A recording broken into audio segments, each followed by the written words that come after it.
All right, I'll call 7 o'clock public hearing to order. Shut that down. The selectmen more or less have called this meeting, I don't want to call it fact-finding, but informational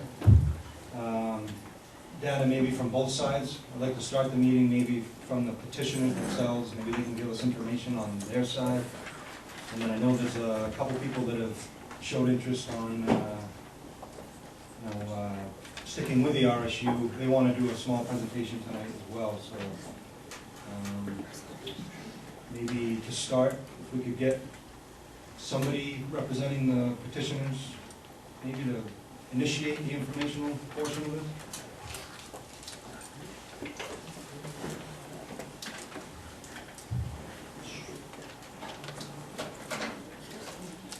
Nobody? Paul? I'm going to put you on the spot, Paul.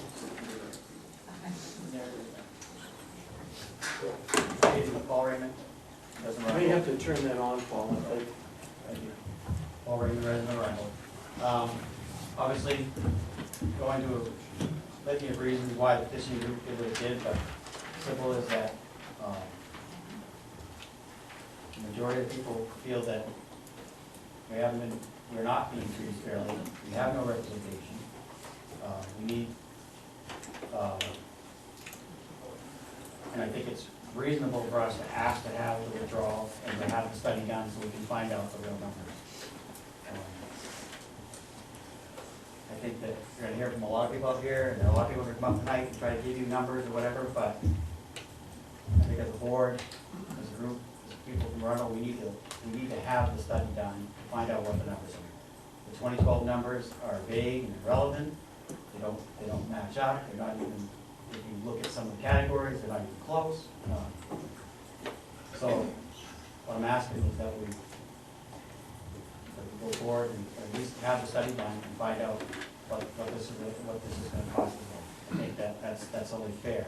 And it's, I mean, I could stand up here all night long and give you guys numbers, and I'm sure that other people will do the same. But those numbers have to be verified and they have to be done by an outside person, not other than the two groups that are opposing sides. And that's what I'm at. I think that's what we're asking for. I don't think that's unfair or unreasonable. There are people that are upset about what's going on.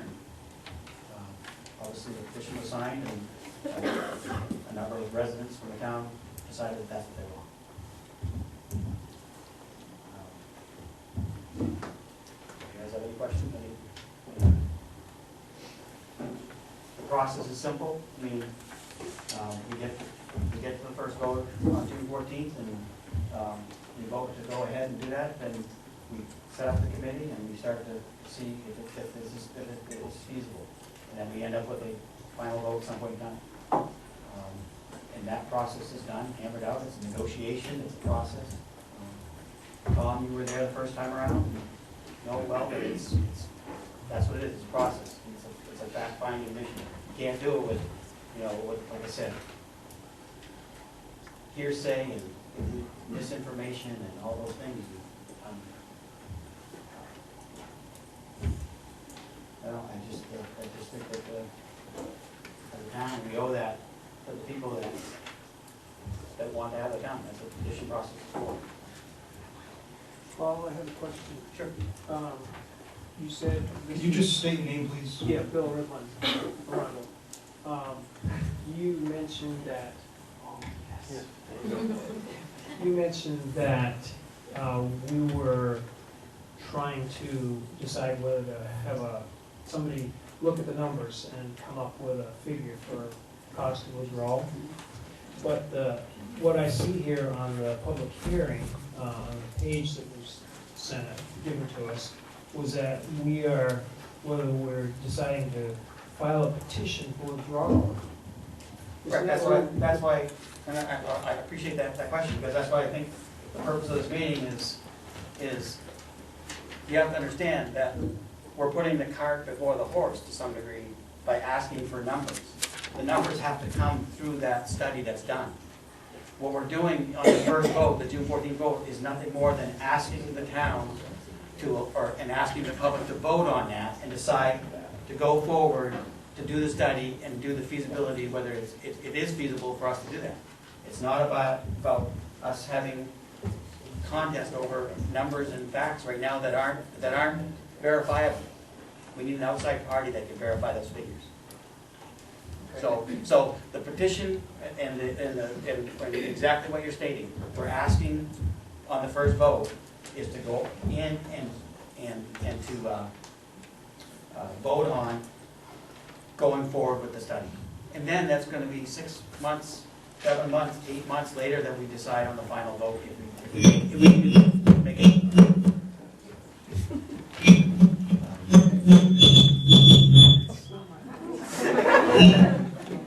Sorry. Pacemaker going on.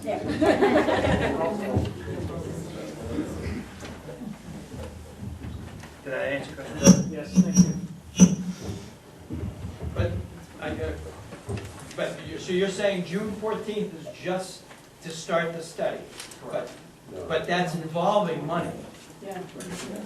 $45,000. Up to $45,000, and we've already spent how much the last time in 2012? Okay, and that's a good point, you brought up a good point. We spent, the last time that I was 28,000. 28,000.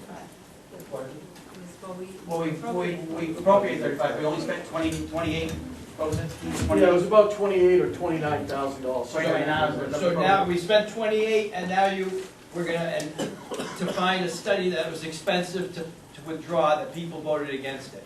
So now you want to spend up to 45,000 more Well, and that's a good point. of money that this town barely has. Okay, and but the study was proven to be vague and speculative. Even Charles Lawton himself said that the numbers were vague. Even when asked during the public hearing in the gym, he was asked whether those numbers, if we look at those numbers, there's actually one scenario where the numbers actually said it would be in our favor to withdraw. And when he was asked about it, he said, well, if you look at it that way, it is that way. So what I'm saying is that since 2012, 24 towns have successfully withdrawn in the state of Maine. 6 towns are in the process of doing it this year. The process of finding that information and getting that information is much better now. We didn't have it. We were one of the first towns in southern Maine to ever try to withdraw. So they did the methods of collecting the information were not you know, they streamlined that thing. PDI, which did our study back in 2012, has successfully done several studies since then. But as a matter of fact, this PDI did our study, and then immediately after they did ours, they did one for the town of Freeport, of which on their first study, the town of Freeport threw them out saying that the numbers were vague and speculative and that they should have never, the chairman actually said, those numbers, what did we spend our money on? You wasted our time doing this study. Those numbers don't mean anything to us. So you're saying the 28,000 was a waste? Yeah. So we wasted 28,000 of taxpayers' money, Yeah. But in the end, the study and now you showed, want to throw more into it? well, yeah, I mean, that's the process. That's the process. We have a right to have that process. So the one that wants that are doing the process. The one that they don't want to live RISU, we don't do no process. So Then that's your right to vote on the 14th then. that's what happened the last time. I gotta get some sort of order to this meeting. I can't have you speaking through Paul. You know, I'd rather you speak through the board. I don't even know your name, and you've spoken a couple times.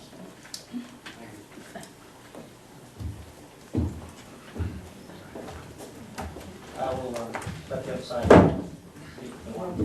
Good question. Yeah, I just have a question.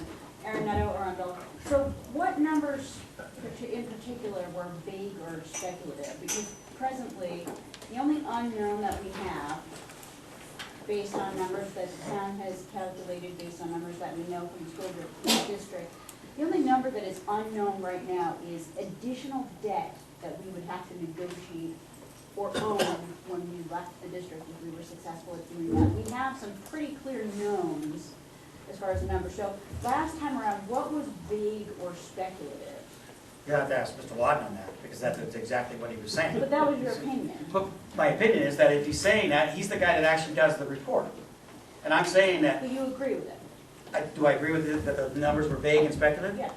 So Because- what was unclear? I have no idea. I mean, there were numbers that that were given to him. I mean, From the town and from the school district? from the town school. So two verifiable bodies, and you're saying the numbers were not verifiable? They were, according to Charles Lawton, they weren't, no. But by a majority, we voted not to withdraw because of those numbers. By a 57 vote majority, okay? It was close, and if you want to be technical, at the last minute, once again, we were promised that if we didn't vote to withdraw, if you voted no to withdraw, you were still going to have a retained choice for Thornton Academy. And a lot of people changed their mind last minute and say, okay. And it doesn't really answer my question because you're saying it wasn't clear to you, so. It's not clear to me because back then, PDI did not know how to obtain the right numbers either. So they could, So then you would I mean, I said it- basically be laying fault with the town and with the district for the numbers that were provided to them. You're saying that the numbers that they synthesized were not correct, but the town has specific numbers that they do by math. The district has specific numbers that they do by math, and then their responsibility for those tens of thousands of dollars is to synthesize that information and provide it in a report to people, which is exactly what they did. So again, I'm curious as to what wasn't clear, what was speculative. Well, like I said, if you look at the numbers, first of all, the numbers of the projections was for a 10 years period. They only went out 6 years. When they did those numbers, they were much higher in all categories than even presently 6 years later, or 4 years later from the previous study. So they were giving numbers that were not even close to what they are now. So, and those numbers were being provided by the town and the RSU. And why are those numbers that far off? They're millions of dollars off. They're not just hundreds of thousands, tens of thousands of dollars. Does the town feel like the numbers that they provided were accurate? For those that were As far as involved? I know, they were accurate, but there were some assumptions and projections that were Well, I made mean, by that's with PDI. any budget. You And those make were some, I assumptions think and that's what Paul's projections. addressing, some of those were speculative. But there will be again. I mean, you can assume and project that there will be tens of millions of dollars in debt that we will own if we withdraw from the district. That's just for the building. That's not anything else that was negotiated. You could make that as an assumption, and I bet you. Well, how are you could making even that say assumption, Aaron, first of all? Well, How do you make that because assumption? It's something that has to be negotiated. Exactly. So don't make, you're making an assumption. You're telling people that there's an assumption that hasn't been negotiated on yet. How would my assumption be any less valid than PDI? You're making an assumption, though. You are. You're basically trying to give false information But if to you make an believe- assumption If that. you believe that two other towns who carry the heavier burden financially out of our three-town district would say, you know what, we'll take more of that debt on from you so that you can walk away scot-free. I'm not saying that. That's part, and that is part of the negotiation. That's my I'm not saying assumption. that, My but- assumption is we're gonna take on more debt. We have. You may have. That's gonna put a lot of people's pocketbooks in jeopardy. Linda, did you have your hand up? Yeah, I did, Linda Zook. The items that were not, Linda, you want to speak to the mic? not really. Come on. Yeah, thanks. The two items that I know that were wild cards in the study that were, actually stayed in the, stayed in the RSU were not knowing the cost sharing and not knowing the amount of the bond that was gonna take place. And those two items we know now. So those speculative numbers aren't so speculative anymore because we know.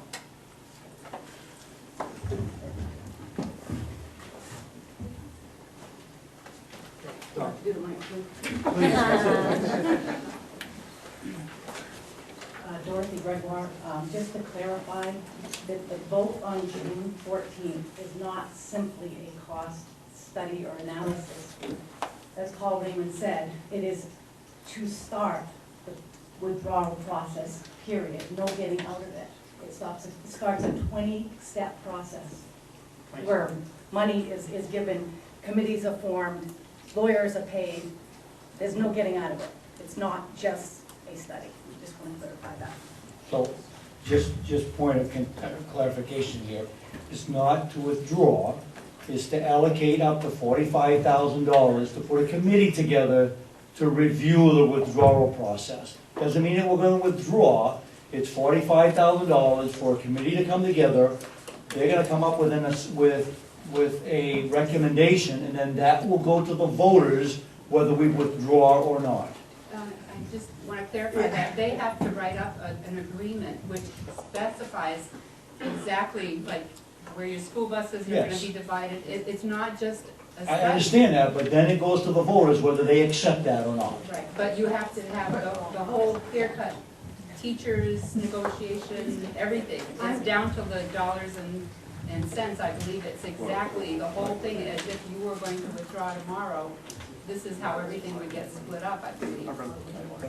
But the point to be clear is, the June 14th meeting is not to withdraw, is to start that study, Start so the that process. somebody will start the process, somebody will come back and say, Part. all right, you owe $9 million of a $9 million capitalization bond, you owe this, you owe that, teachers gonna get paid, blah, blah, blah, this whole, and then the town will vote whether to accept that or not. There's a study and an agreement. Correct. So, The study's done based upon the agreement. right, I just think that out of all points, because it gets confusing and people aren't here tonight or whatever, to be clear that what we're saying, all of us, and, the selectmen too, that, and not to simplify the process. So it's literally starting the withdrawal process. There will be, that's a term that has to be used. And it's not a simple process. It's a very time-consuming, and a lot of people are gonna put a lot of hours into it. And then it has to be submitted to the DOE before it even can come down to a vote. So it's not a simple process, and I just want to make sure people understand that. Yep. I have a question. I'm Valerie Parody. I live in Arundel. If this vote, and I may be putting the cart before the horse like this gentleman says, if we do vote to withdraw from this RSU and our kids can't come back here because the school is not big enough, how much are we gonna have to pay in tuition? Where are these kids gonna go to school? I am on a limited income right now, and I don't get raises from Social Security. So this is quite a concern for me. And as that gentleman said, I'm quite concerned about spending another $45,000 to make this study, because people want to withdraw from this RSU because they don't like the decision that was made about soccer. So that's one of my questions. What would happen to our children? If they can't come back to the school, where are they going to go to school if we withdraw from the RSU? Thank you.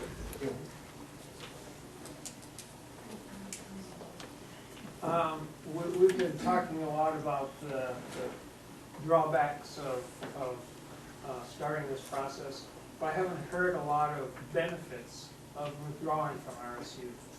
Could someone go over those? Does anyone know what they are?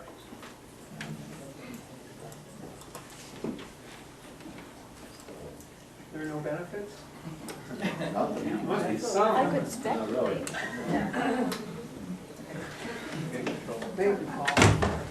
Once again, there are benefits. The benefits are, as I said, 24 towns in the state are in the exact same position that we are. Wait a minute, will you let me explain? Let me just say it first. They do the exact same thing, okay? Several towns have had the exact same issues that we have, and they're doing it. And since they have withdrawn, every one of those towns are thriving. They're doing, okay? But the benefit of withdrawing is that we take back local control of our school. We take back, I sit on the budget board, and every year we get handed a number from the RSU. This is our appropriations. None of us get a say on that. We don't get a say on that. We don't get a say, okay? So So we get control of that, so that we can make decisions of what we're doing. So we have no representation on RSU 21? There's 3 school board members, but their vote is weighted, they're weighted against them.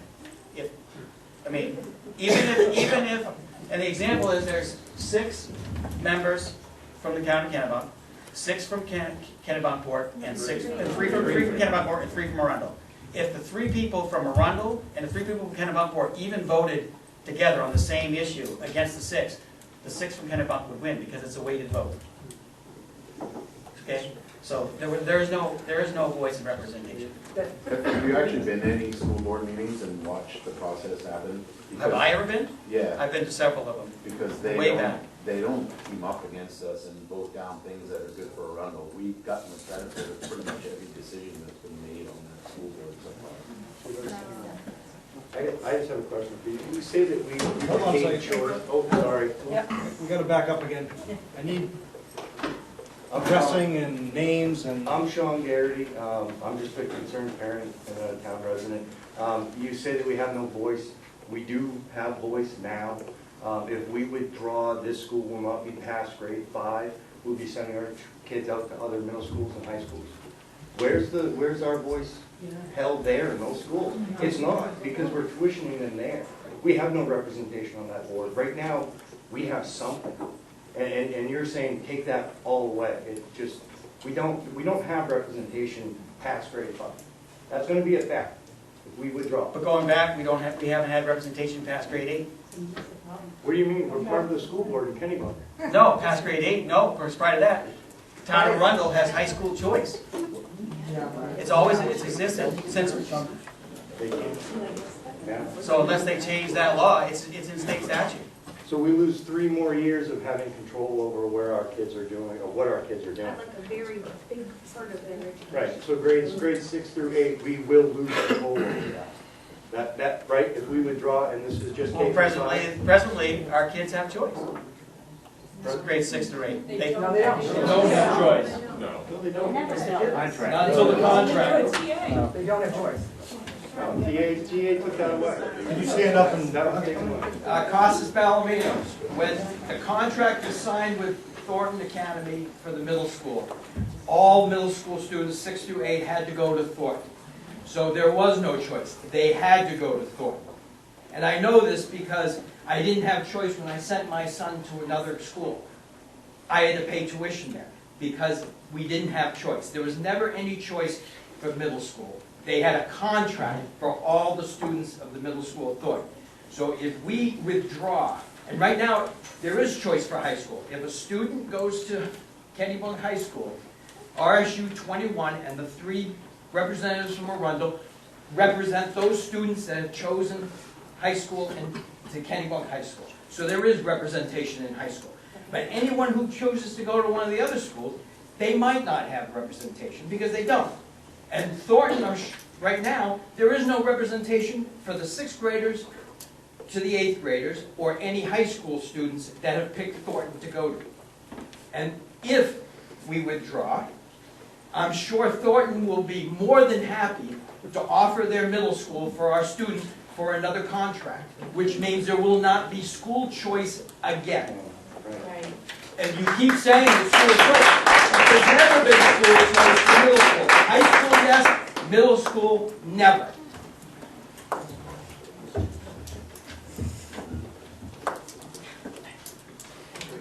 Unless Paul, you wanna rebuttal against, he did address you, so. I know, and I guess I cannot answer that question, because I am, by attorney privilege, I cannot, not allowed to answer that question, because I am presently involved in A lawsuit that lawsuit. against our town and our RSU. Yeah. So we understand that. Mr. Neto, can you ask him to clarify what he means by attorney privilege? What role he's playing? I can't really address anything to do with the middle school contract.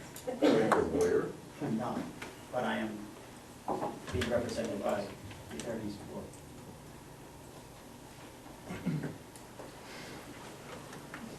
So, Linda, I guess this is a question to anybody, probably somebody who put forth the petition. Paul made a comment regarding the bad choices that the RSU has made for the town of Arundel. I can understand a lot of people are upset when they do not include the siblings in the transition policy, which, you know, I get that. But other than that, can somebody give me one bad decision that the RSU has made for our children? I've asked it numerous times and nobody seems to be able to tell me anything. Taking away choice. Excuse me. There is no choice. Okay, but the choice, can I just, Melissa Wall, can I just say about the choice issue? There was, again, there's differing legal opinions regarding the choice. The town of Arundel had a choice. she did, she said it. That's it, Melissa Wall. The town of Arundel had a choice when we realized that we weren't gonna have K through anymore.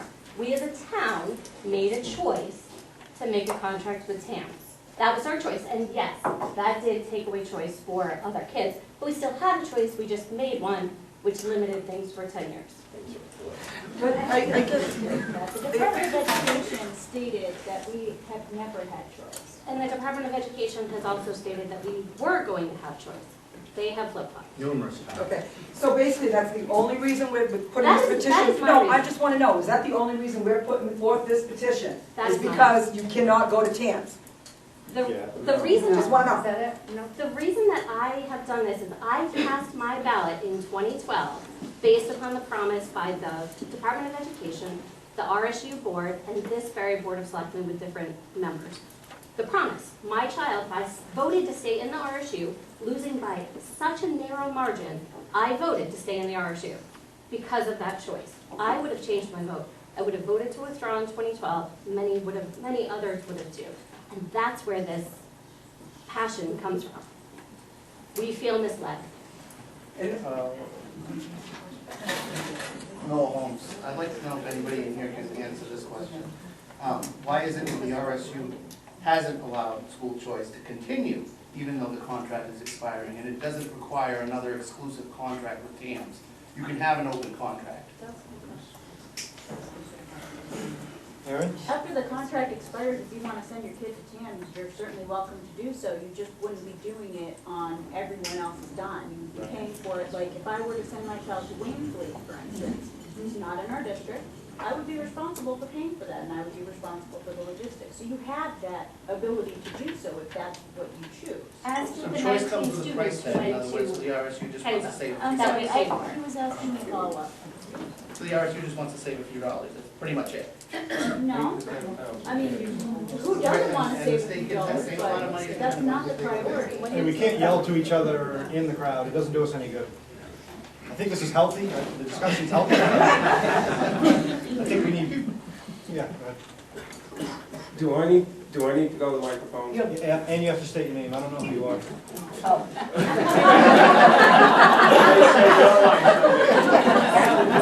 For those of you that don't know, this guy saved my life. Literally. Yeah. But my name is Nelson Blue. I moved here to Arundel in 1999 and live on River Road. I started teaching at Saco Middle School back in 1976, came to SAD 71 when Consolidated Schools still K through 8 in 1980, and I retired 2 years ago. I was privy to a lot of those meetings back in 2012, and Mr., what was his name? Lockman? Lott was there, and I asked the question because my understanding was that was what we were there for. Was it going to save Arundel money to withdraw or cost them more? And he started out by saying, I don't have the exact figure. I said, well, that's unfortunate because I said, that's what this meeting was for. I said, can you give me a ballpark figure? He said, in all of my good judgment, looking at everything we have right now, it would cost us more if we withdrew from the district. Coupled with the fact that the achievement and test scores of our K-5 students had significantly improved since we had joined the district, it seemed like a no-brainer at that time that we should stay in. I also stood here a year ago when we were talking about voting on the construction project, And I stated to everyone then, and most everyone in the audience, and the selectmen, most everyone nodded their head in the affirmative. And it seems that it's what I'm hearing again tonight. First of all, I was one of those who asked when we went into this district, when that contract with Thornton Academy ends in 2016, are those kids still going to have the option of going to TAMS versus having to then go to Kennebunk Middle School? And I was told by the school board at the time that they would have the choice of going to TAMS if they wanted to, and we'd pay for it. And I said, you've got to be kidding me. It doesn't even make sense.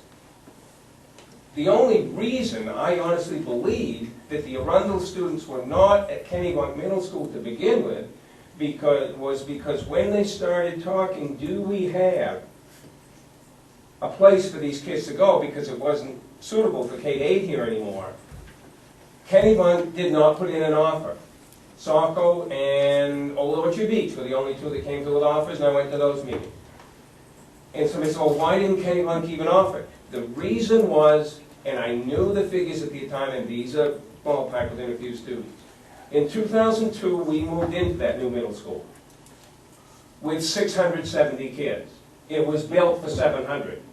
At that time, there were approximately 160 total 6th, 7th, and 8th graders from Arundel. Where were you going to put them? We didn't have room, so we didn't do it. When I retired 2 years ago, the numbers at the middle school in Kennebunk are now down around 510 to 515. I think they're around 520 this year. I've done some subbing there and so forth. So there is enough room. So I do not understand. And I'm not going to put down anyone's educational system, believe me. I have great respect for Thornton Academy. The chairman of their board of trustees was a student of mine my first year teaching. He is a wonderful person. That's really making me feel old. But he's a wonderful, wonderful person. I've had discussions with him on a couple issues in the past few years. But it all, to me, at spending $8,000 to $10,000 per student to send those kids to TAMS starting next year, or Thornton Academy, and let's say there were 200 of them total. But I'll just concentrate on the middle school right now. I think it's around 120 or something like that, kids. We're talking close to $1 million. I sure as heck know if at least half of those kids went to Kennebunk, they could absorb 60 kids in those 20 kids per grade level, probably costing a couple $100,000. That would be a huge, huge savings. We all know if we vote to withdraw that we're going to end up paying probably $4 to $5 million more in school construction costs than we're going to pay. So with cost sharing greatly benefiting us from where we were 4 or 5 years ago, with the other two towns paying a huge part of this construction project, it just does not make sense to me to move out of here. So going back to my point, here is the other reason I honestly feel. Yes, I've only been in town 17 years, but I moved to Kennebunk in 1973, so I knew what went on there and so forth. The major reason it's very clear to me that a lot of people want to withdraw is simply because we're dealing with the fact that Arundel and Kennebunk, and to some degree the Port, do not like each other. And I kid you not, it goes back before I came to Kennebunk, because when I came to Kennebunk, I heard people say they don't like each other, and that is part of it. And it may go back to people who have been here 50, 60, 70 years and longer. It may not be. There may be a few other reasons, but that is the major reason that I am seeing come up every time. Your kids are going to get a very good education regardless of where they go. All right? I know they would get a great education at that middle school. All right? And this is not blowing my own horn, but my kids seem to do pretty well. And their test scores proved down the top 5% of the state, year after year. Okay? And I'm hoping that we don't, waste another up to $45,000 to go through this process, to have somebody tell me something that I don't know the exact figures, but I'm convinced in my own mind right now, I know the final result is going to come out. It only makes sense to me. Thank you.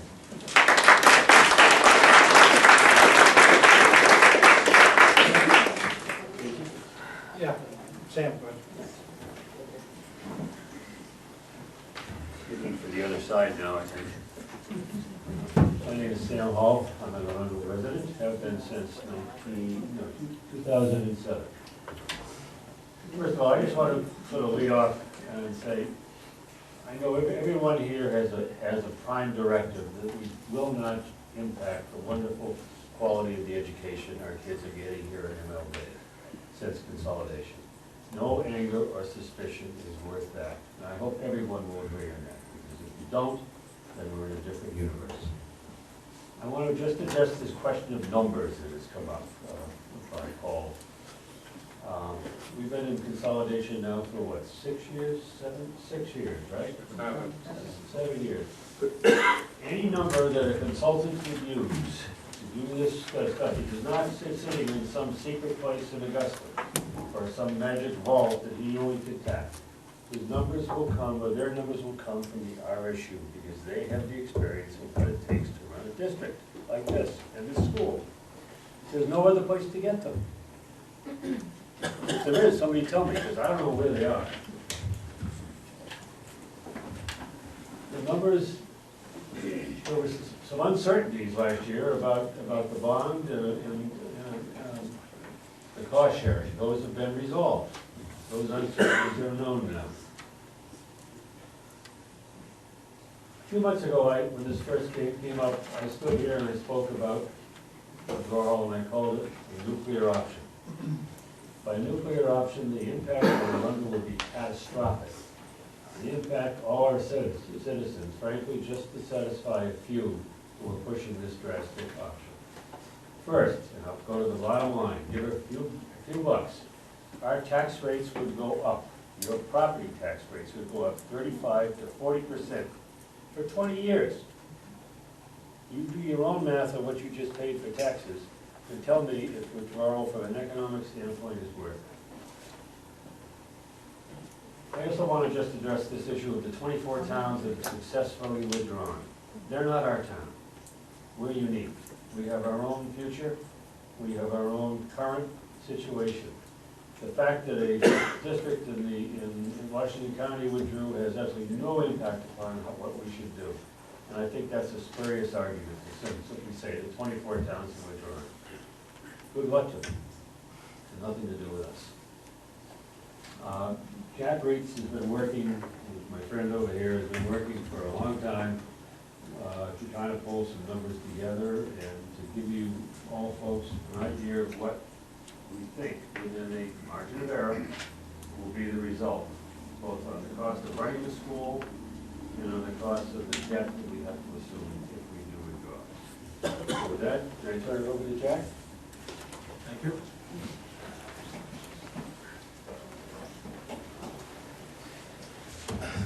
Thank you, Sam. Jack Reitz. At the risk of being in the line of fire here, I'm going to produce some numbers. You want some numbers? We'll give you some in a moment here. First, the slide that you'll see up on the board here. Very smart board.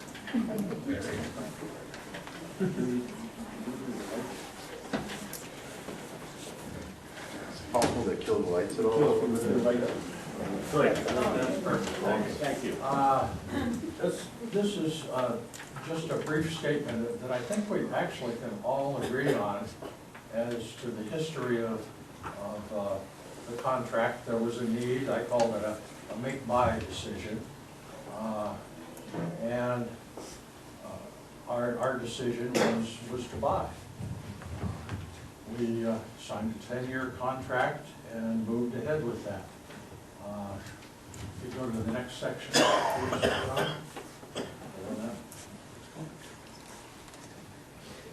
And I think everybody can agree with this statement of the current status as well, that the contract will end soon, very soon.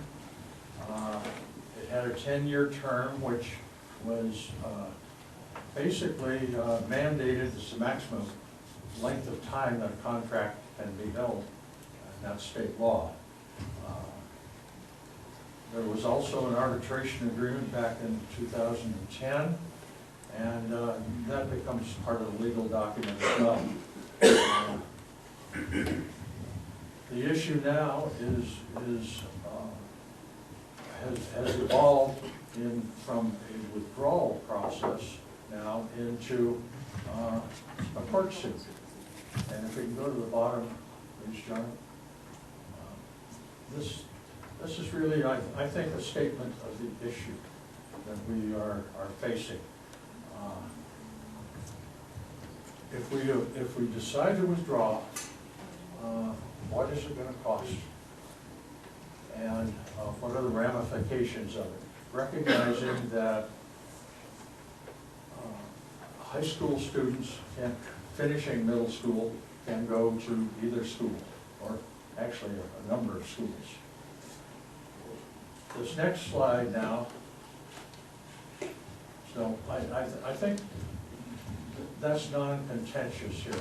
And what I've tried to do with this slide is to break it all down from a cost perspective into a very simple decision chart. If we withdraw, we are going to pay the cost of everything ourselves.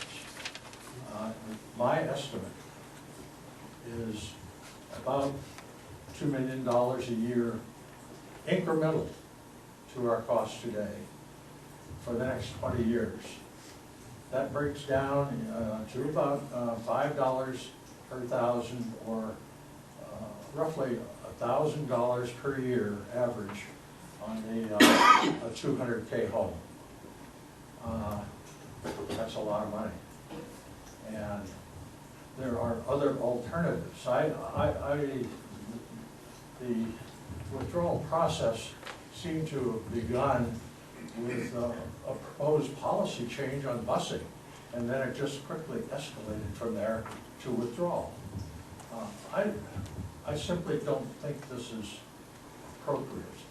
The pending court case really takes us down two paths. First of all, the RSU has agreed to pay $2 million over the 3 years to phase the 5th, 6th, and 7th grades of TAMS, phase them through and finish so they can go into high school.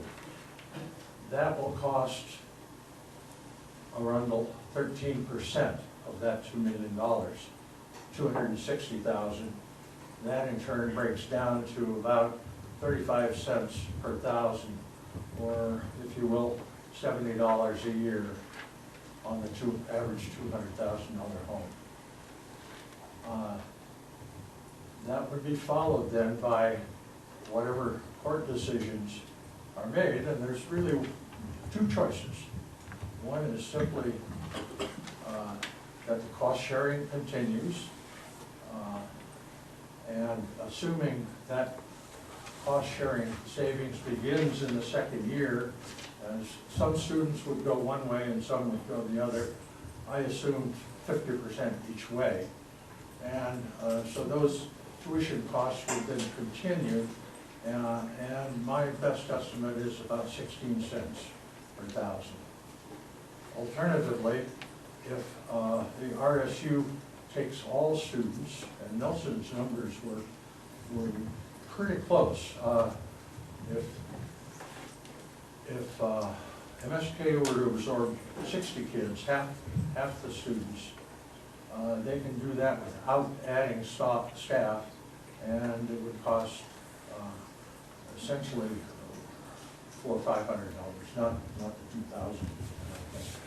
Adding, on the other hand, all of the students, which this alternative proposes, there would be no tuition costs. And eventually, the school district would be saving money, we would be saving a portion of that. My estimate was, what, can you read, 31 cents? 31 cents. Okay, 1,000. The point being, withdrawal is going to kill us as a town. A better alternative is simply to put this to bed and wait for the court decision. We can live with either of these alternatives, but not with withdrawing. $2 million will just destroy us. Go to the next slide, please.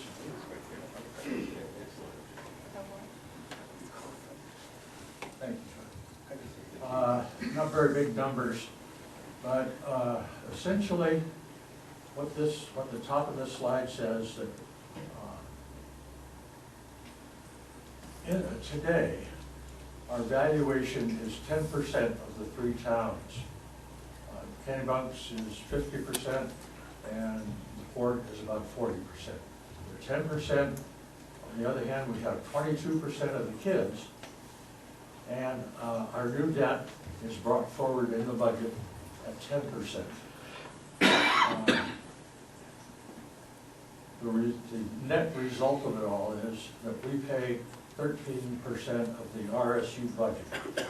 That's 13% of 36 million, about 4.5 million is our obligation. Alternatively, if we withdraw, the valuation would be 100% of, well, that's really the same. Our valuation doesn't change. Our student count sure doesn't change. The operational costs of Mildred Day will stay roughly the same, assuming you're delivering the same level of education as we do today. But the real hits, however, are tuition. We'll be paying 100% of that from 6 to 12, and special education we will be picking up K to 12 at 100%. Those costs are very, very high. The tuition cost, of course, is driven by the number of kids times the cost per student. That's very simple. Special education costs are mandated by the federal government and to a degree the state. And they're also very, very high. And if you have one kid who has to be hospitalized out of state, you can go up to $200,000 or $300,000 right there alone. New debt. We have construction going on outside here. What is it going to take to pay that off? Plus all the other obligations that would come with leaving the RSU. I've dug into that as best I can. My estimates, that $2 million I spoke about, is a ballpark estimate. Of course it is. It's the future. But I'm comfortable with it, plus or minus 10%. Now, why am I standing here giving you all this? I've been on the RSU budget board for all 7 years of its existence. I've been on that budget board with one of our staff, Mrs. Hayes. We have 2 members here in the audience from the school board who are both on the budget board. We have a lot of say on that. We have a lot of control of the RSU. One of our school board members is the assistant chair of the board right now. We're heavily involved. Finally, let's go to the last slide. This is a picture of a rental. 50K increments across the bottom in valuation, and the number of residences within each 50K valuation. 116, 0 to 50K, 109, 50 to 100, and so on. But what this really says is that going up to 200,000, that over half the homes in this town are less than 200K, with a very large number some 600 of them in the 100 to 200K range. A lot of retirees, they're not rich. And these kinds of costs associated with withdrawal, I think would be untenable for us.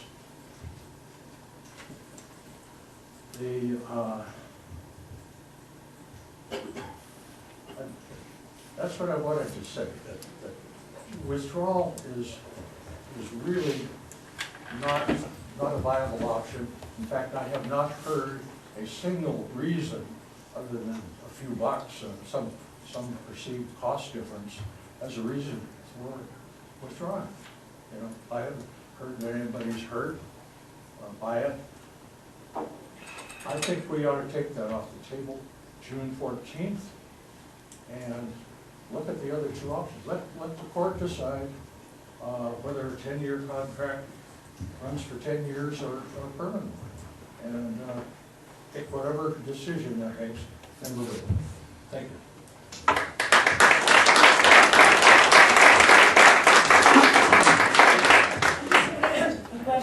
I just want to make sure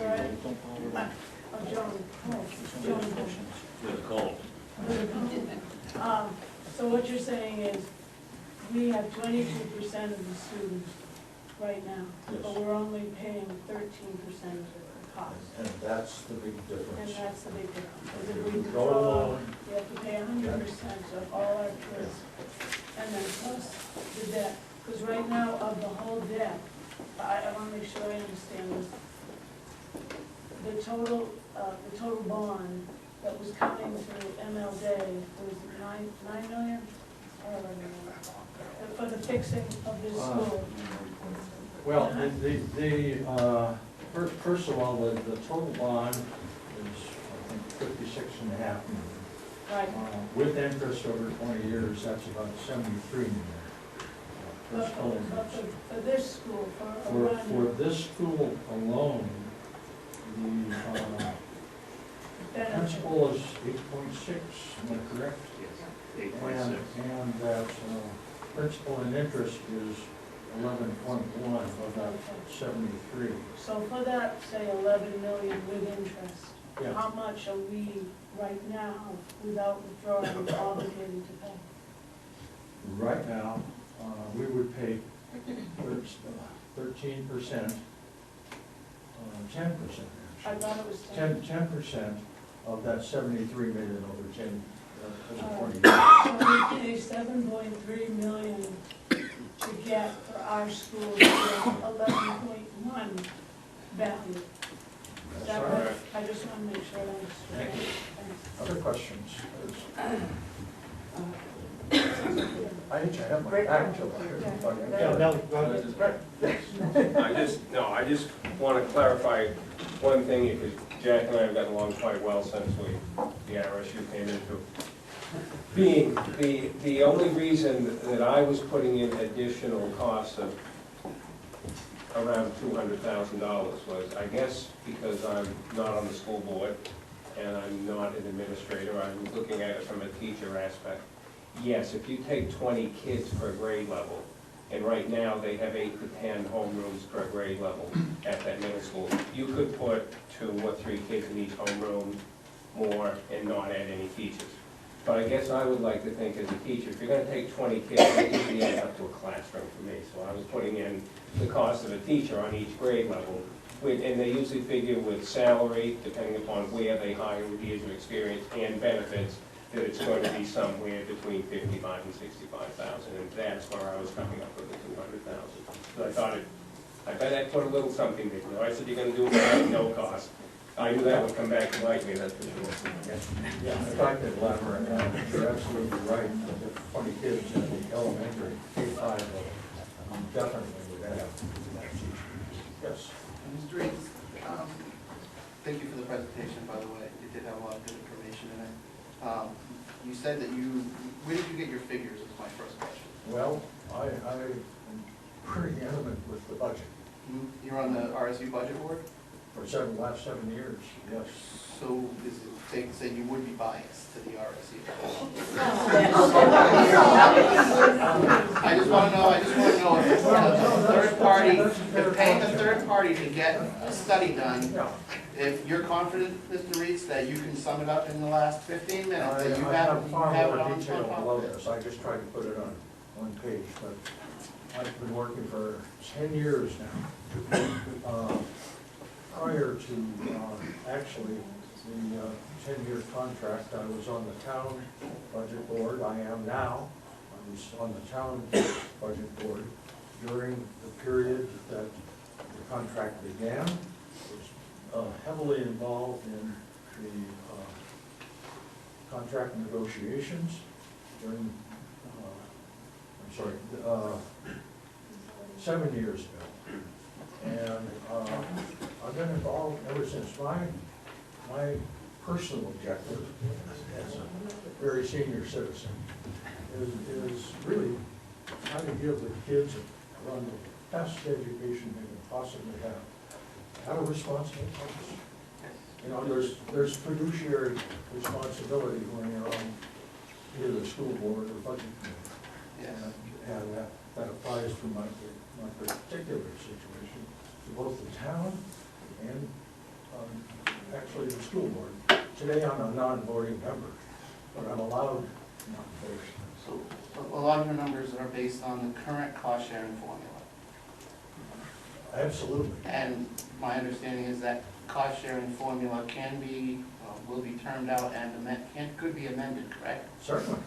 And every 5 years. as most budgets go, operating budgets, they typically don't go down. So to correct you, I think you said 36 million, it's 46 million plus.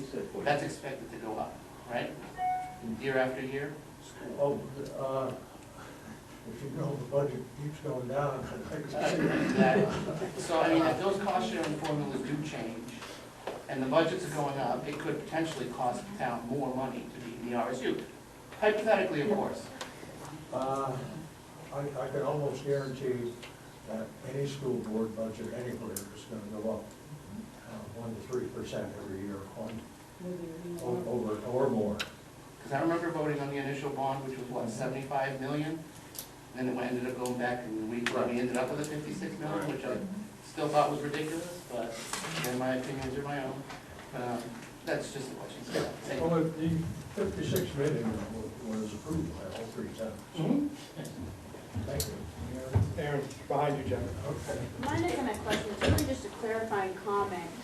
Whoever the independent consultants would be that we would toss tens of thousands of dollars to provide a report to us would be getting numbers from the school district. So there's no bias towards the school district in paying an independent consultant to look at those numbers, unless you're implying that in the school district providing those numbers, that somehow having paid them to do that, they would then be biased. They would be proposed numbers, correct? Proposed numbers you would give to the independent third party. Oh, sorry, were you directing it to me or Mr.? I was directing it to you because you were indicating that there could potentially be a bias in Mr. Reed's having used the school district provided number. But that's exactly the numbers that an independent consultant would be using to determine for our town whether or not it was financially feasible to withdraw. They would look at those numbers. They would also look at the actual operating costs of this school, plus the renovation project. Provided by the RSU, which so there not can't be a necessarily a bias. concurrent. Again, There can't be a bias. it's debatable that your budget is overinflated. That's debatable. It depends on how big of a pocketbook you have. Again, However, for our share of the RSU budget, the numbers $46 are million provided by the RSU. So there can't be a bias for the independent consultant to analyze those numbers.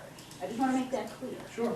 So Mr. Reed's using the same numbers that the independent consultant would use does not imply bias on his part either. No, I mean, just as in, the numbers you're getting are from the RSU. From the, from what your experience is on the RSU budget, so it is biased in that way. No, they're not. Current numbers are accurate. Looking to the future. Yeah, we get a bill. That's what we get. We get a bill from the RSU. We don't have any say in how the budget is spent, what it is. The very best I could. We do have to say, people on that committee. Well, some people tend to be agreeable too. Again, I'm it's fine not a with perfect the system, agreement. don't try to make it up. Jack, before you say, Leah, I'm not sure if Leah has a question for you or not. I have a, and actually, you might be able to answer it too. Just say your name, just so, I don't know if I. Leah?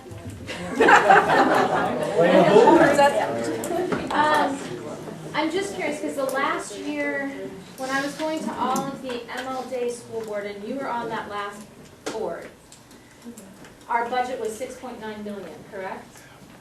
Right around there, for just, Leah, I got like cobwebs on that part of the brain. That was quite a while ago. I want to say we were Yeah, that in the sounds. sixes, Yeah. like between 6 and 7. What, who had it? It was 6 what? 6.9. What is it That was our this last year, our estimated portion? budget for Arundel 910. Yeah. Adjusted for CPI, add back the, we get a total of 6.9 million. Okay, so 6.9 million is what we were paying the year before we consolidated. What is our operating budget for MLD and like the, now, do we know that? Do we have that? Yeah. 4.6. Without Yeah, facilities, we're paying without the RSU administration, without 4.6. 1.6 million, without special education, Without the special without, So like even 7 years later, we're still below what we were paying prior. the amount that we're paying for education is, yes, the amount that we have that's going towards our, the mill rate that's going towards education, I believe is stayed the same, or is less than what we were paying before. That was my question. I mean, I guess it's the same thing I learned in college. When I had 2 roommates in my apartment, it cost a heck of a lot less than when I tried to have my apartment by myself. I mean, I'm just saying, I remember being on that board, and I remember we were fighting over increasing the price of milk by 25 cents to get enough money. And I'm frustrated. I'm frustrated by that. Because I remember sitting in the audience for that argument about whether we were going to raise the price of milk so that we would have enough money in the school. I just want to piggyback and say that in a town where we have to nickel and dime a public library that provides services to us for just a few $1,000s, it's mind-boggling that we would throw away tens of thousands on a report that's going to provide information we already know to be true. We now pay a pretty decent price, all things considered, a pretty decent price for the education that our kids receive.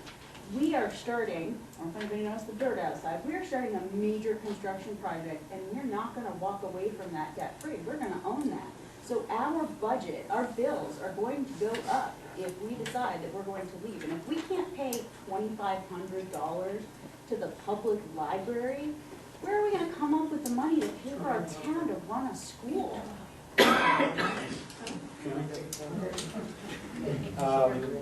Sam first, and then you.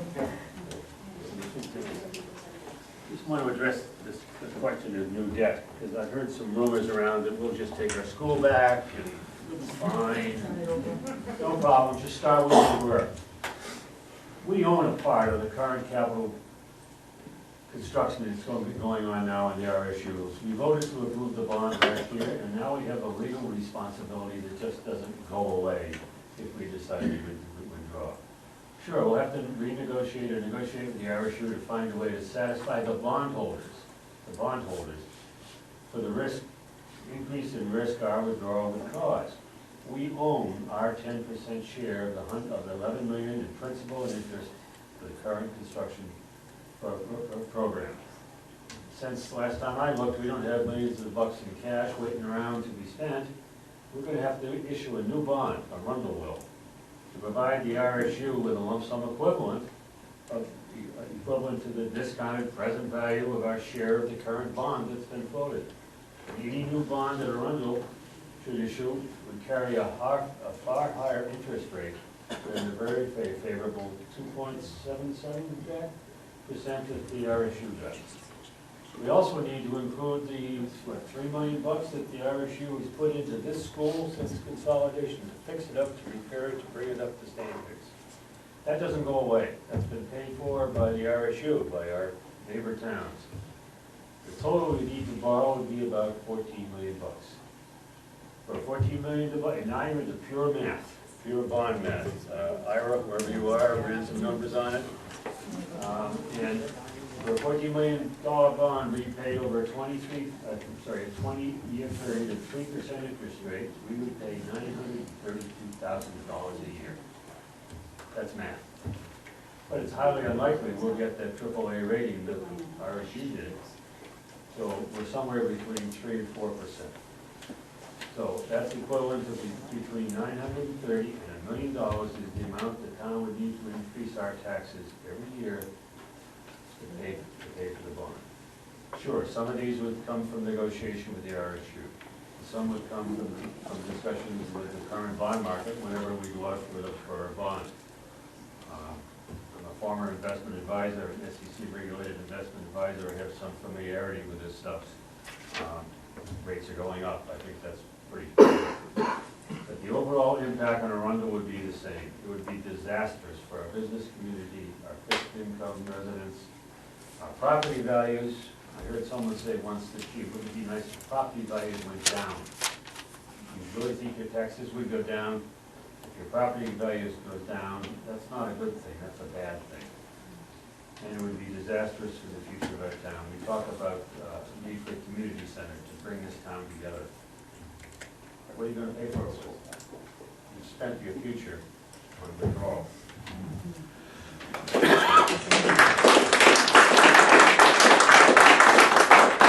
Noel, I know you had your hand up, but I promised him next. No, no. Chip asked that I pay more than $2 of taxes in Arundel.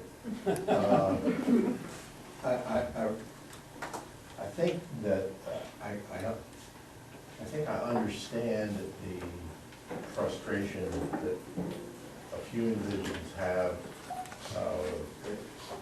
and wanting to have access to middle school and high school at Thornton Academy.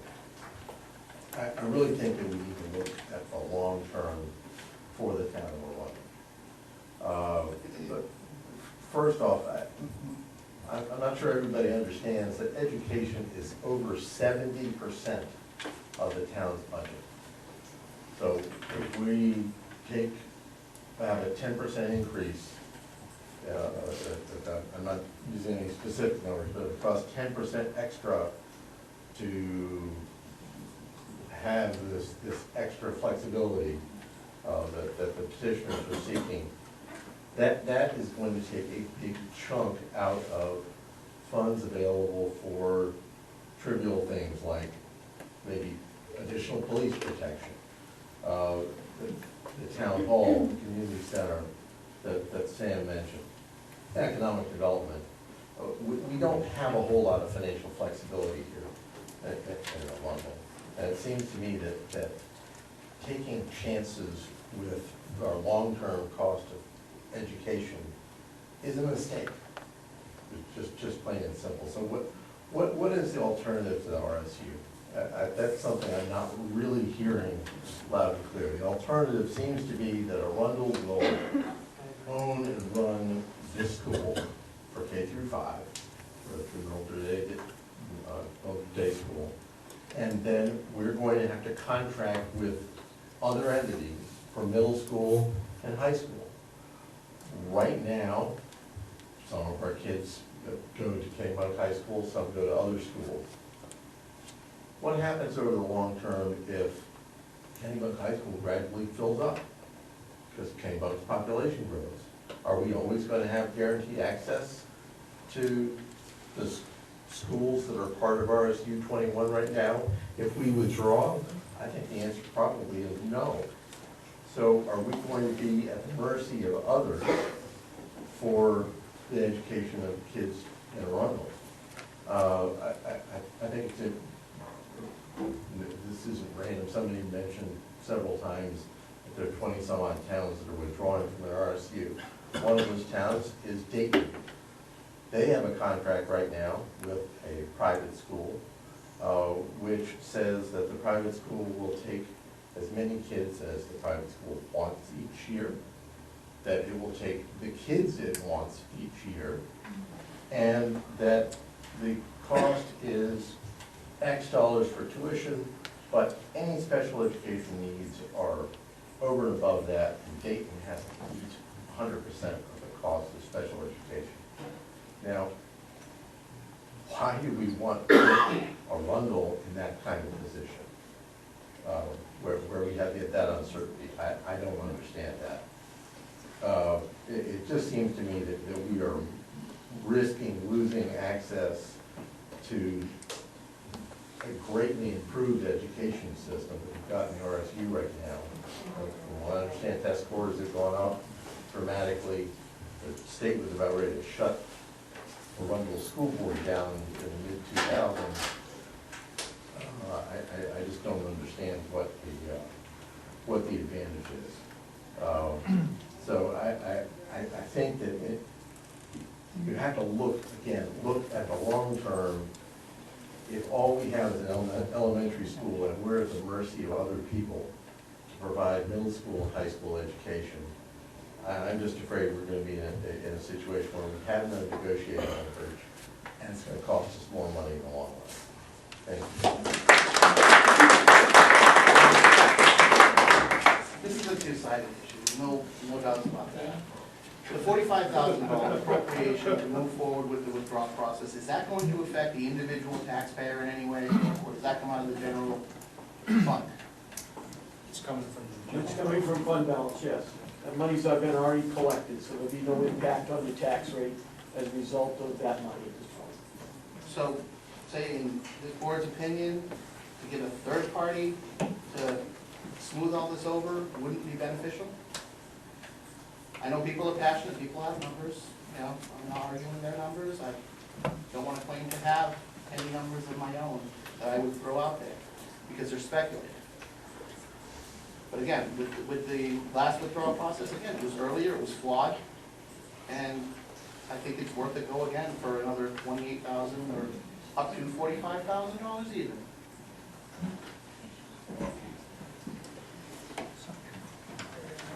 We haven't heard from you.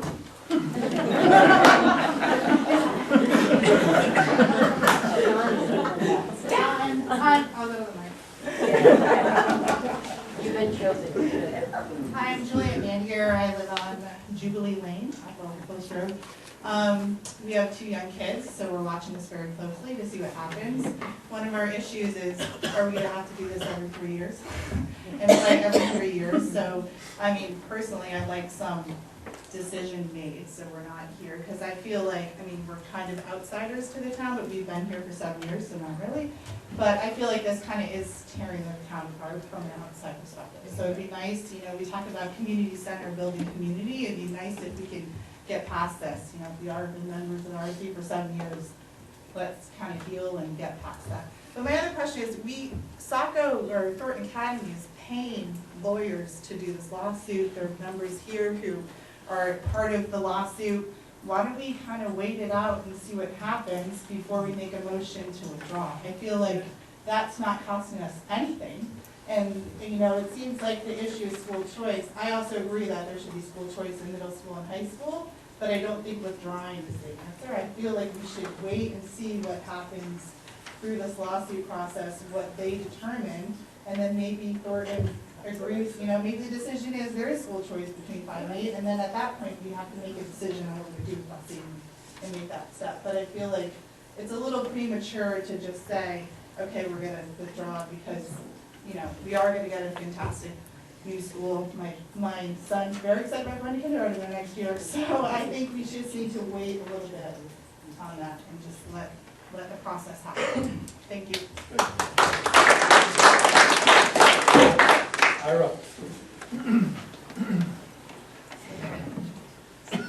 Ira Camp, I live in Arundel, I've been here 12-ish years, 2 kids in the school system, and, or in this school, I should say, specifically.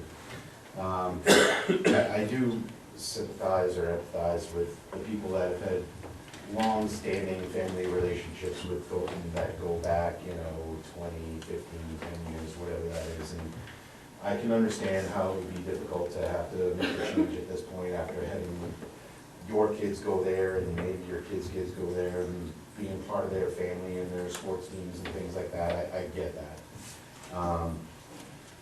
As far as the people that have kids upcoming that wanted to go there, I don't think necessarily being upset about the fact that they can't go there is a reason to actually withdraw from the RSU.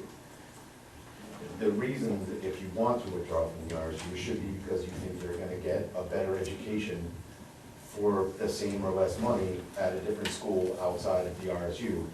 Otherwise, why would you do it? I mean, if you're gonna get a good education for less money here, why would you wanna pay more to go somewhere else? The facts that I've gone over the budget with Jack and what he brought to the table, and he did actually take the numbers from the RSU for what it costs to run this school this last year and projected for next year, that's in the actual budget, and use those numbers. They're not. I've seen the budget. Yeah, so that's where. Pretty liberal, actually.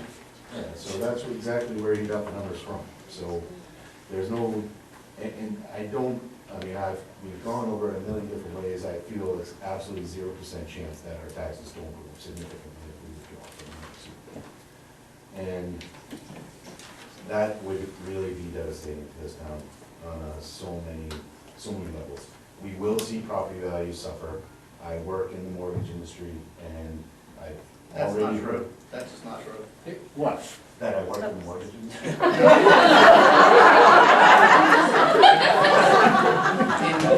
In the last 10 years, property values have not suffered. They've just started to go up over the last several years because we're in the RSU, and it's a fact. For the last I've talked 7 to years. a number of realtors about it. People are already concerned about buying in Arundel now because they don't want to buy here if we're not going to be part of the RSU.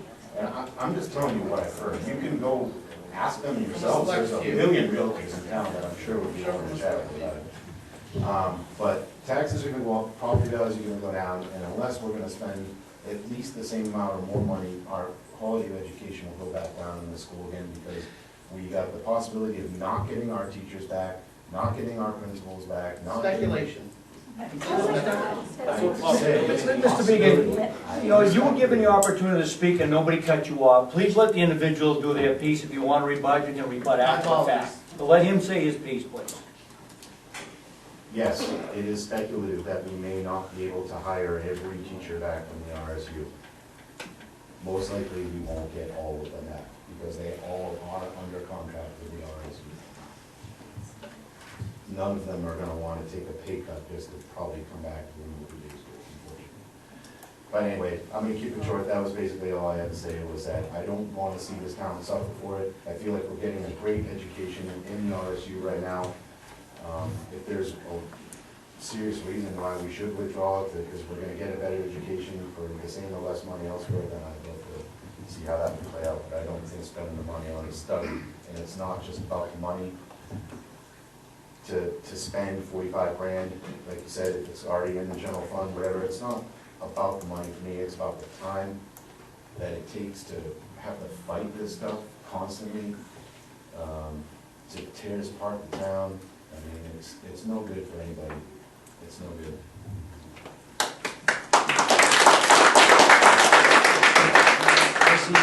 Yeah, I just want to say, there's been so much talk tonight about money and taxes and what this is going to do to our property values and our tax bill that it comes twice a year. This is about over 100 children that belong to this town. So many people fought tooth and nail for 19 students and paid for 19 students to attend Kennybunk when the TAMS contract came in. There are hundreds right now at TAMS and TA. All that we are asking at this point is to give us all due respect to Mr. Hall and Mr. Reeds, they're both very intelligent men and obviously much more well-spoken than I, but to give us the opportunity to get this study done by people who know how to do it, people who have done it for many towns before. In 2012, it was new to them, it was new to us. Now, 4 years later, they know more, we know more, and we're just asking for this one thing. I'm not saying it will come back in our favor. I'm not saying, do I think it will be a 40% increase? No. Do I think that it will be an increase? Likely. Either way with this building, they are going up. We're just asking all of the $2 million costs and all of the costs down the road. Right now, we're just asking for 45, period. 45, get the study done, and at least get some accurate information based upon a select group of people who are going to get together and listen to the community and come up with creative ideas ideas on how our school could be run on our own.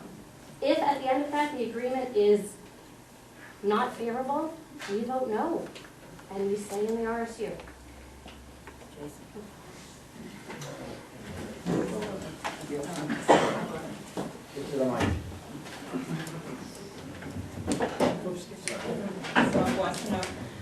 I think there's a misunderstanding tonight that we're just gonna vote for the study. This is not just voting for the study in June.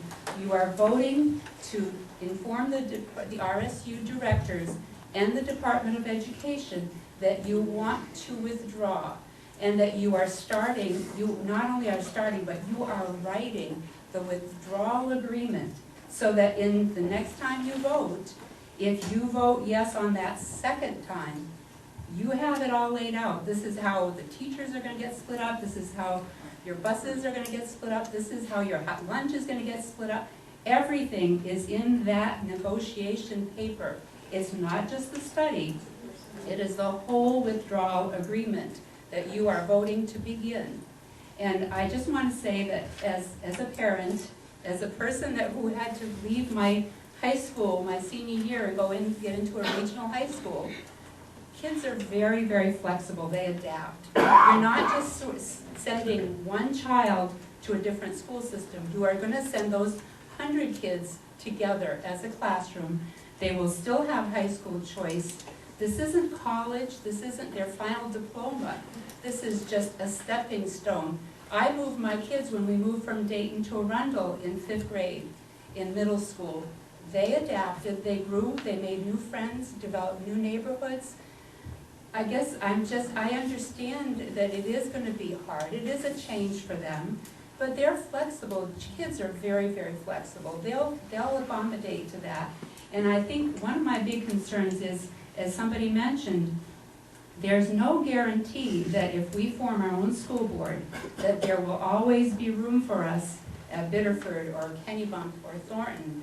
That maybe down the road I think there was one community who was tuitioning their children to high school, and if it was Poland or whatever, that was issued an ultimatum and said, our high school is full, you need to find someplace else, and they wound up busing quite a ways away because they had to now start shuffle around to get something.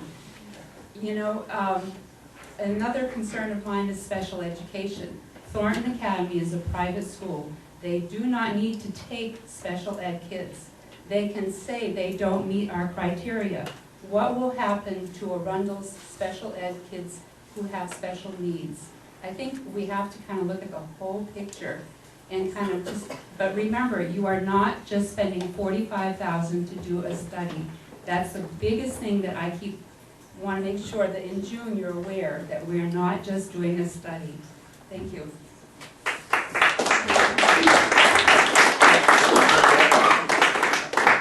I've got a question based on what Mark ultimately said.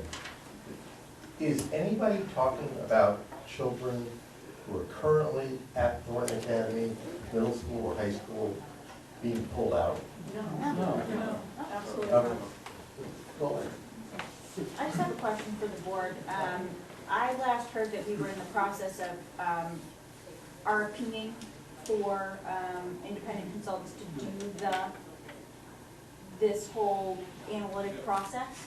Where are we at with that? They're ready to go. They're gonna go out the first of the month. And when would we anticipate having a study completed? Last time around, I think it was pretty close to voting time, so I feel like there wasn't enough of a window of time for anybody to really completely digest the information. So do we have a window of time in which we expect these consultants to provide this report to us? And is there a window of time between them and the vote that will allow for maybe another meeting, or? Well, it's certainly not written into the statute how long. Our RFP does not address that. What our RFP does say is that if the vote on the 14th is favorable, then whoever we award the RFP to will then begin the process of working with the withdrawal committee. And there are certain times, I'm sure that people here at the table are far more familiar with the times. There are times that we have to meet, get the information to the Department of Education, and then have it back once they review it and approve it. So, 90 days. You have 90 days to notice to do the agreement, but you never get it done in 90 days. The commission always allows so I just have a follow-up to that, because it seems a little cart before the horse to not have numbers before you make a decision whether or not you want to go forward with withdrawal. So wouldn't it make more sense from an analytic perspective to have that independent consultant's numbers saying, here's what the cost to you will be before you vote to withdraw? I mean, I guess it's kind of rhetorical maybe, but I just feel like if I had a report that said to me, here's how much it will cost if you withdraw, here's how much it will cost if you don't, before I go to vote, I would feel like I was more informed, is what That's I'm what you saying. will get. So when will that happen? You have to understand, first you have to have the withdrawal agreement put together. But Because all of that is negotiated. You don't I'm have those saying numbers. before a vote, And once not, that's together, then the consultant can start giving you better numbers. so the consultant is not going to have the report ready before June 14th? No, he's not gonna be hired. So. The 45,000 is for the So consultant. what I'm saying is, to me, logically, it makes more sense to have those numbers before going to the ballot to vote. How can we do that if we don't know what the agreement says? What we assume, what we have to pay? How can you possibly do that? We could be doing that work right now. We have to negotiate that with the RSU. We could get numbers Over from the many, school district. many, We have many numbers here nights. with the. I'll bring coffee and cookies. Costs about meals again. On the, I hate to keep hitting on the 45,000, but you say it's from the general fund? Yes. Yes. No, it's from undesignated. Undesignated. So the money is there, but somehow we have to put the money back in afterwards. Oh, we don't do something else. That's correct. So to have a general fund or undesignated in the future, tax money has to go into that. So by saying that taxes are not affected, maybe our taxes are not going to go up, but taxes are affected because tax money is what goes in there to refill that coffer. Is that correct?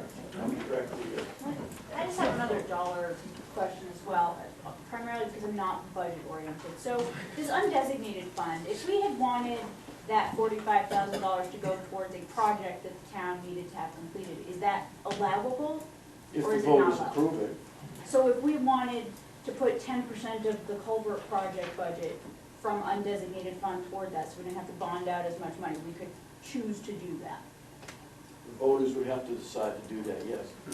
After the selectmen and the budget board had consolidated and come up with a recommendation, and then the warrant's written. But yes, the voters have the final say. There's someone in the back.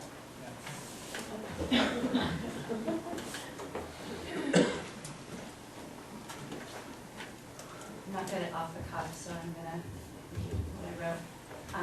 My name is Regina Hunt, and I currently have 2 children attending ML Day in 1st and 5th grade. As a parent, I'm very concerned with what will happen to the quality of education provided at ML Day if the withdrawal effort is successful. With the tax dollars that are allocated to send Arundel children, grades 6 and 12 out of district, being fixed after withdrawal, the only portion of Arundel's education budget that is adjustable will belong to ML Day and constantly subjected to cuts.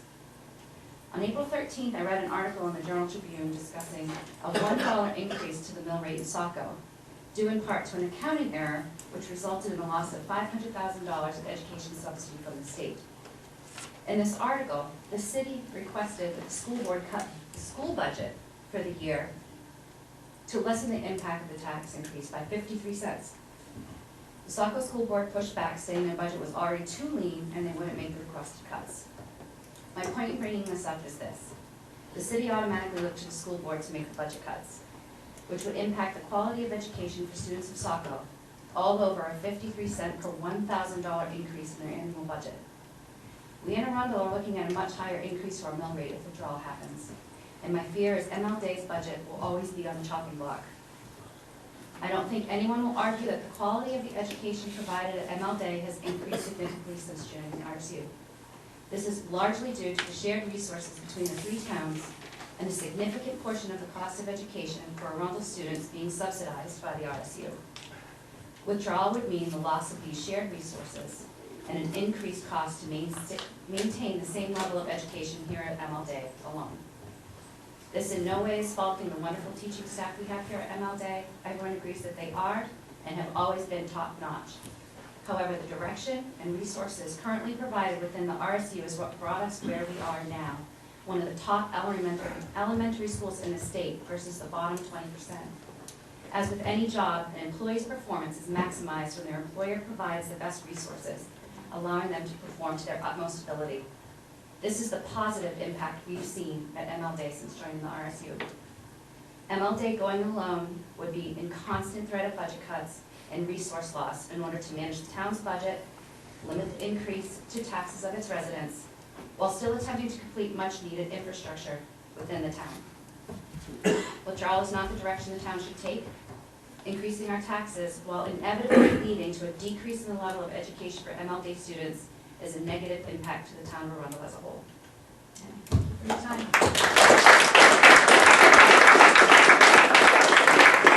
So the bottom line here is when all the input is finished, you folks as a board will decide tonight whether to send this to the June ballot. It's already gone. We have no choice. State statute. So all we have is on June 14th, we decide whether or not we want to dispense the funds or. Correct. Okay. There will be another public hearing over that. Joan, at some point, does the board not have to give it a recommended or not recommended? No. It does not? Cannot. Why cannot? Why can it not? We have a recommendation of a $5,000 appropriation for a piece of equipment. This is our future. As the stewards and leaders of this town, isn't it a moral responsibility to give a recommendation for or against the vote on the 14th? Sam, we've always taken the position as a board that unless we initiate the petition, it's ours, like buying equipment, and we make the recommendation. Otherwise, we've got 5 people here with different opinions. I'm not going to saddle the other board members with my opinion on this issue. That's why we don't do it as a board. As individuals, we take petition. We did the same thing when the bond petition was before us. We individually voiced our opinions, but we don't do it as a board. Would you do it individually in writing, if you will, that of the selectmen, the 5 members of the board, I won't name names, but you, and you recommend, and you don't?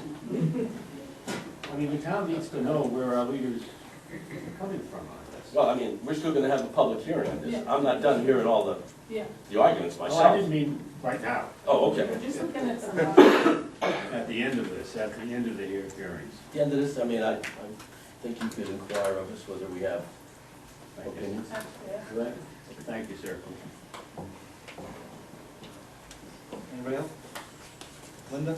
Well, I just wanted to address, you talked about just voting yes, just to get the numbers and going forward.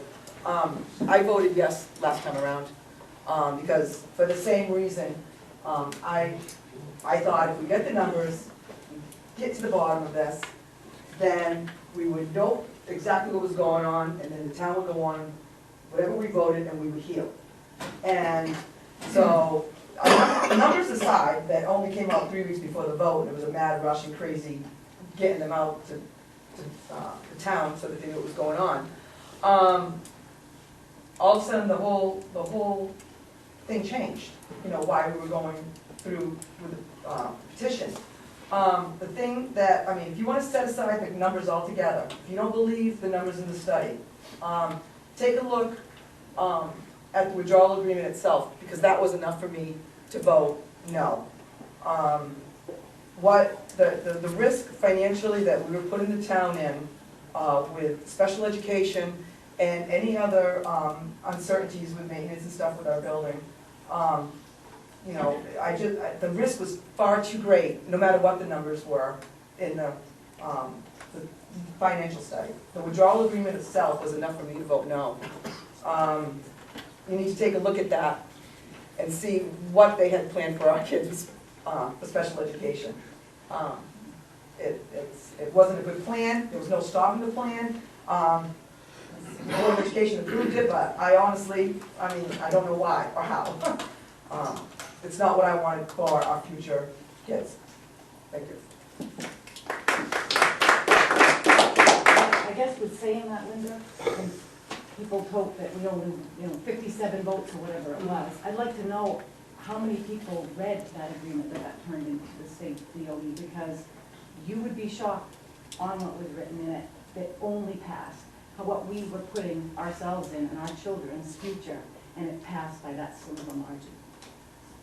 I believe it's because people didn't know what they were voting on, because They it didn't was, know. only got that report 3 weeks before we went to vote. Not enough people knew what was going on. We had one public forum, I think. Which again is why I say we know more now, and we can do it better this time.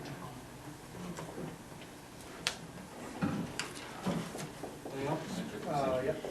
Just one question. This, okay, so June 14th we vote, and once we vote yes or no, if we vote no, it's sort of over. If we vote yes, it's not just for 45,000, it's like the snowball down the hill. Yep. Is this gonna be done by September of this year? That no matter what happens, where are our kids gonna go? One way or the other? You're talking next school, I'm talking next 2016? school, because doesn't the contract with TAMS ends June 30th? If we vote, will the study and then the vote to withdraw, or the vote passing yes or no, be done by school starting of 2016? I don't see how it could be. But no There's no way matter to know what, that. There's no way to know that, Constance. Yeah. It really isn't. Okay, so You don't know what the, all so the we issues don't have are. a backup plan then? Right. You know how contentious one issue may be. It took us a long time the last time to deal with other issues about, A lot of homeschooling then. No, we're not.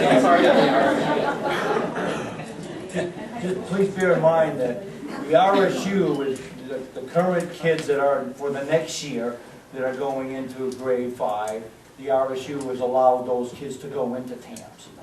So it's not like the kids that are 4th grade here, 5th grade here. It's not like the kids in 5th grade here have to go to Kennebunk.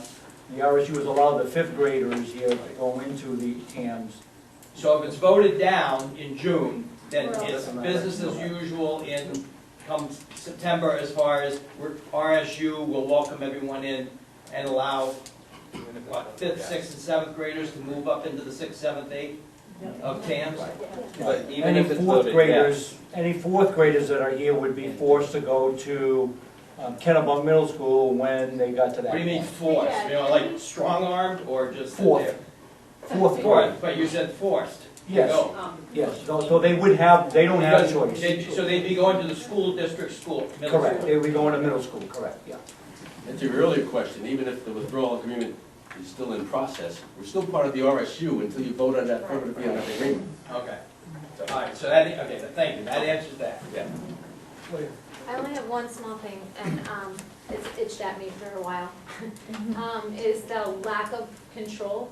And I just want to address that very, very quickly. I was on the board for a while, I'm not on the board currently, but I am part of, I was part of the curriculum committee for a long time after, and I finally got sense and decided I wanted more time to myself. But now I'm on Positive Climate Committee, and they are looking for Arundel people to join, and if you're not aware of those meetings and you're not putting yourself into them, then you're the reason there is no control. You have control over almost every piece.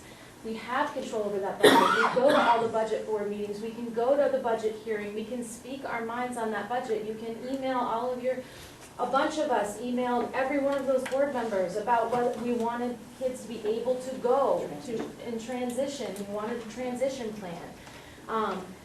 It didn't necessarily work in our favor, but at least we have a voice, and we have been listened to before.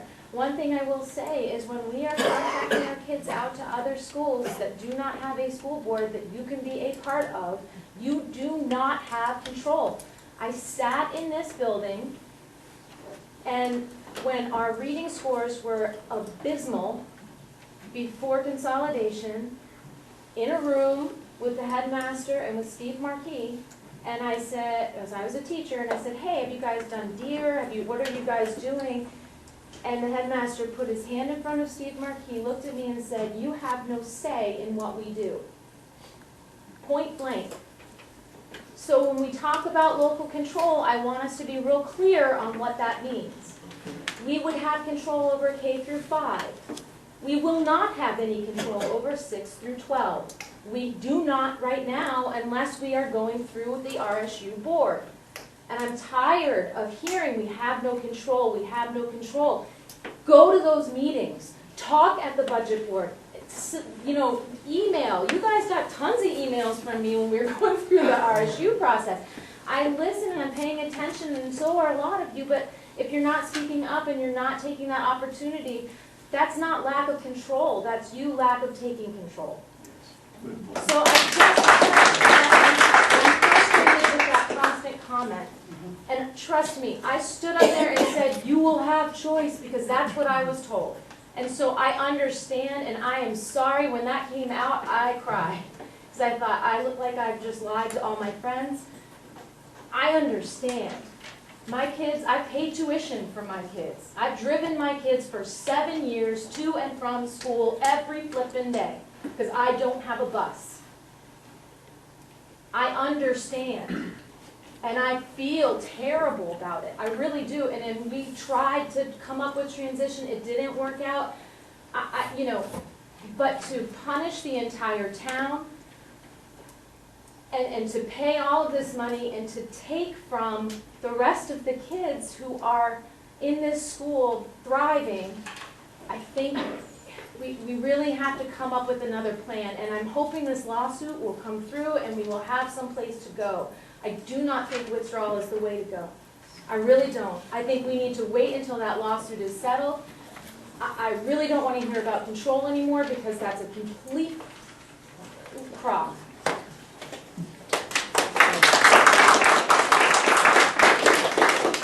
Leah, can I ask you a question? What was your proposed transition plan for the RSU board?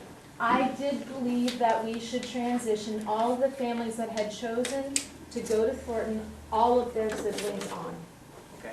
Those families. And was it more than just yourself, or was there other people that? There were plenty of lot of people. people. We actually went to a meeting with the board. Therein lies the proof in the pudding, is that we don't have a voice. No, We we do voiced that have a concern. voice. You voiced that concern, and they did not hear that. They So voted. if you went to your parents and you said, I want to come home at 2 o'clock in the morning, and your parents said, absolutely not, it's dangerous, you're coming home at noon, do you have no voice? Because they said, no, it's dangerous? The school board said, no, we can't afford that. But they compromised. It doesn't mean you don't have a voice. It means that one decision didn't go our way. Yeah, there was a $2 million compromise. It's not as if they just said, no, you can't go out tonight. But it isn't really a compromise, Yeah, because I it's agree with something you. that was going to be done anyway. It was the RSU's understanding that the kids were going to be going to TAMS up until this January. Claire, you agree with that? So the compromise. That's, I'm sorry. That's okay, but it isn't a compromise, because it was something that they were going to be paying anyway, and had in the budget to be paying anyway. It was something that they removed from the budget for all of the fourth graders down. And just to piggyback on that, Larry, I'm glad to hear you say the same thing. The thing that's stuck in my side, and I'm all about where you're coming from exactly, well, the litigation part needs to take, and I can live with either one, okay? I'm hoping it goes, that I still have choice, but it doesn't, then it's time to move on. That's where I'm coming from, personally. What kind of gets in my thigh is I hear from people, Aaron, I know you're sitting on our board, and I hear, we've never had choice, you never had choice. We were told the entire time to come up with a statement like that representing us really drives a knife in my back. It's what the Department Well, of Education well, said. Aaron, Now, that's- whether or not it was believed we had choice. Oh, I'm not saying, well, I'm gonna go with the whole fact that you're absolutely correct, and it goes up.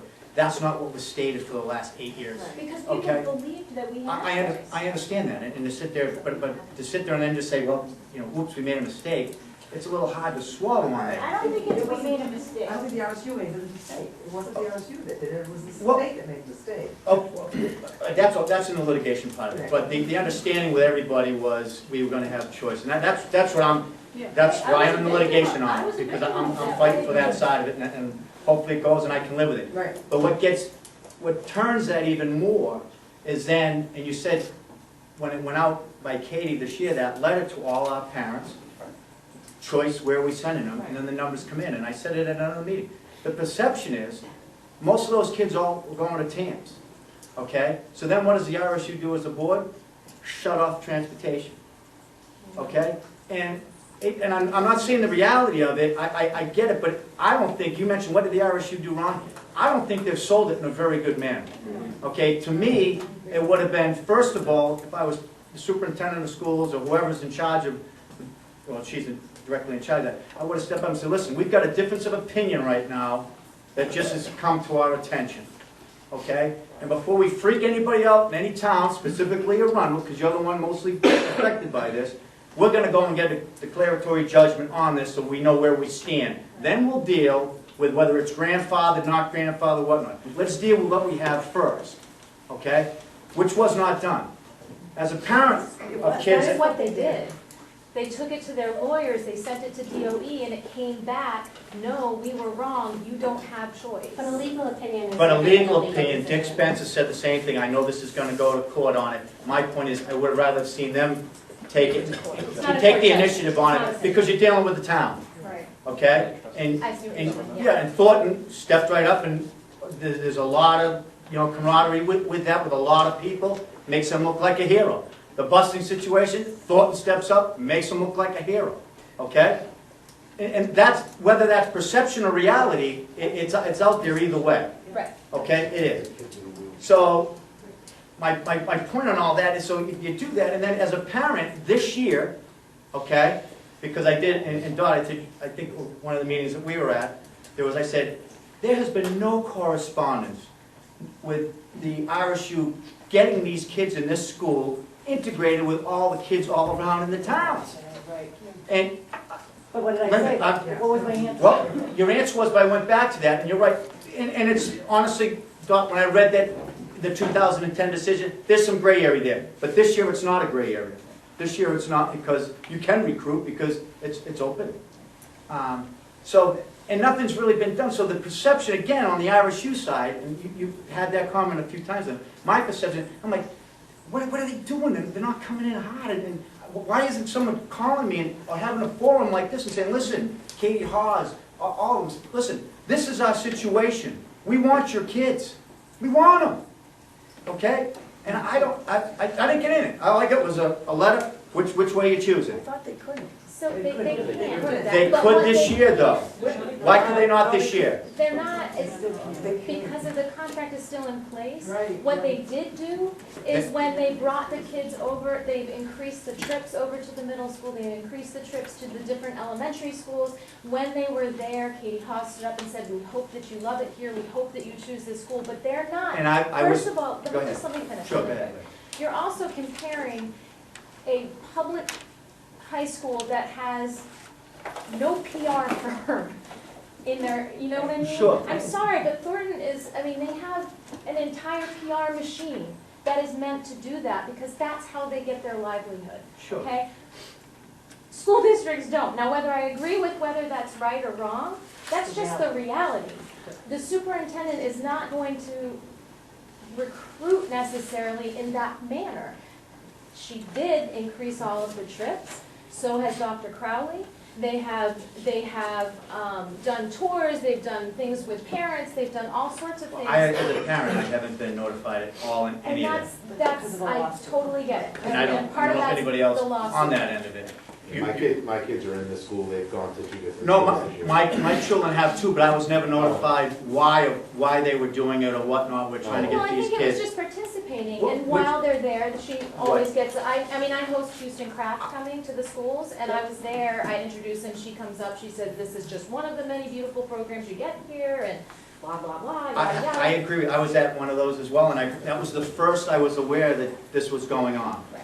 And I don't have. Ice cream social for the 5th graders. What's that? There was an ice cream social they had at MSA for the current 5th graders, and it came out to all the parents. There was a bunch of us that ended up But it going. wasn't promoted as, you know, that's again, to not me, what it's just, they're to me, gonna do. I need a discussion of, this is where we are, Right. this is the financial impact, how do we convince these kids to come over? But again, people, and some gentleman stood up and said that he takes offense to that, because it's sort of like selling your kids, you know, as a parent, you kind of feel, but you're talking about private and public schools, and they just, you can't compare the two as far as public relations like that, you can't. Then that's, Yeah. I'll go with that too. But I personally, again, if it comes out with choice, I think the competition only makes the RSU stronger. I agree. Because if you're saying there's no PR and this and that, some people can get fat and happy and say, we got all these kids coming anyway. When there's competition, it makes people work hard, and I think you have to. And someone stepped up there and said, Arundel's in a very unique situation. I agree. I think we are in a unique situation. Mr. Nelson's gone, but I think he said, I can't believe that we've had the choice when we did all the consolidation. And I'll be first, and I was out of state, I've been here since 2000. When this all came around, I'm like, okay, all the kids, this is where we consolidated, this is where we're at. When I found out we still had choice, it was freaking awesome. I mean, I don't know. There was no choice. Middle school, there was no choice. I gotta call this. Come on, I gotta wrap it up. I got new hands in the back. Sure, go ahead. Well, no, I was just replying to your comment that Sure. the town, Name, please. we have Bill Jewett, resident of Arundel. I've lived here since 1991. For the last 7 years, and now for a lot of people, I've been a coach in Kennebunk. I was head coach of football. I held many meetings in this library, sitting at a table, and I heard crickets chirp with my, come play. Because a lot of people here didn't know they had that option. This year alone, I've got more emails than I have in the last 7. When are signups? When are my kids? When can we play? I have been the, I want to call the lightning rod to help. To help cure this. Because I've had some years as low as 2 kids, some years as high as 4. Other years, no kids that come play. I've tried, I've seen the vision. These 3 towns are stronger together than we are apart. We are a part of this community. Let's move forward. We cannot keep bringing this up every 2 years. We lost this one, we're gonna come back again next time. We can't keep doing it. This town is a mess because of it. There are people in this place, Jason knows. I've known Jason my entire life. He and I have had many conversations on this. Point me out. We know there are people in this town that will never speak to each other again because of this mess. We need to heal. We need to move forward. And I believe what everyone has said here tonight, divorce is not the option. Because it's only going to drag this more down the road. And it's going to kick that rock another 2 years down the road. Let's bring it together. Let's end this now. Move on. Let these kids get educated where they are, and let's get it done.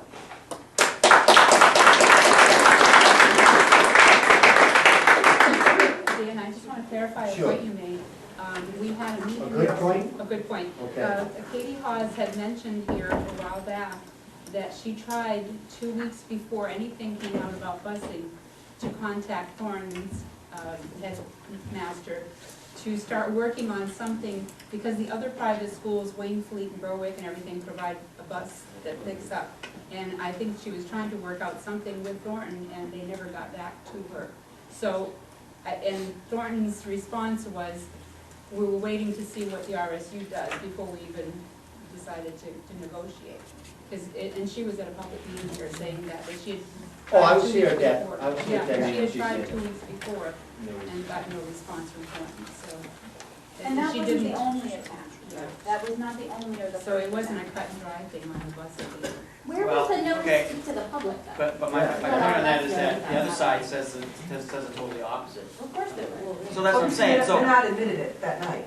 He said talk to her. He said he had a few days before. no saying in what. He said he wasn't saying anything until the RSU made a choice, which you Because have they to were obviously talking go about. public, because- kids talk about it at a But meeting. for her policy, but they were talking about, they made a courtesy call to him, to tell him that they were gonna make a recommendation on changing the policy. That's exactly what was the conversation we were having. That's the exact conversation, you were in the room with him. No, that's what Because he said something different. No, he said he couldn't speak because he has no say in. He said they weren't going to speak about it until after the RSU made the decision. Hey, I would love to wrap this public hearing up. Oh, wait, I got one more. I'm just kidding. Anybody have any Save it for next time. We still have to do a regular monthly meeting after this, so I would love to eat dinner like 10 o'clock or something. If anybody has anything pressing that we haven't discussed maybe, or I'd love to hear it, but. Thank you, board. Mr. Hayes, I have one more thing. Just one thing, just because there are numbers of selectmen and there are budget board members here, just as a reminder, there is a meeting tomorrow night at 7 o'clock at the town hall. That's correct, Keith, right? At the Yes, town hall? yes, sir, it is. So just to make sure that everyone has that information. It's just budget board and selectmen. We just gotta do some. Anybody else in the Yeah, audience? no, because she won't raise her hand. My mother wants you to know there's a baked bean supper. Saturday night. Historical Society. For the Historical Society, let's, I'll go to the baked bean supper. I mean, 2-minute recess and then we'll start the, I'm gonna close the public hearing.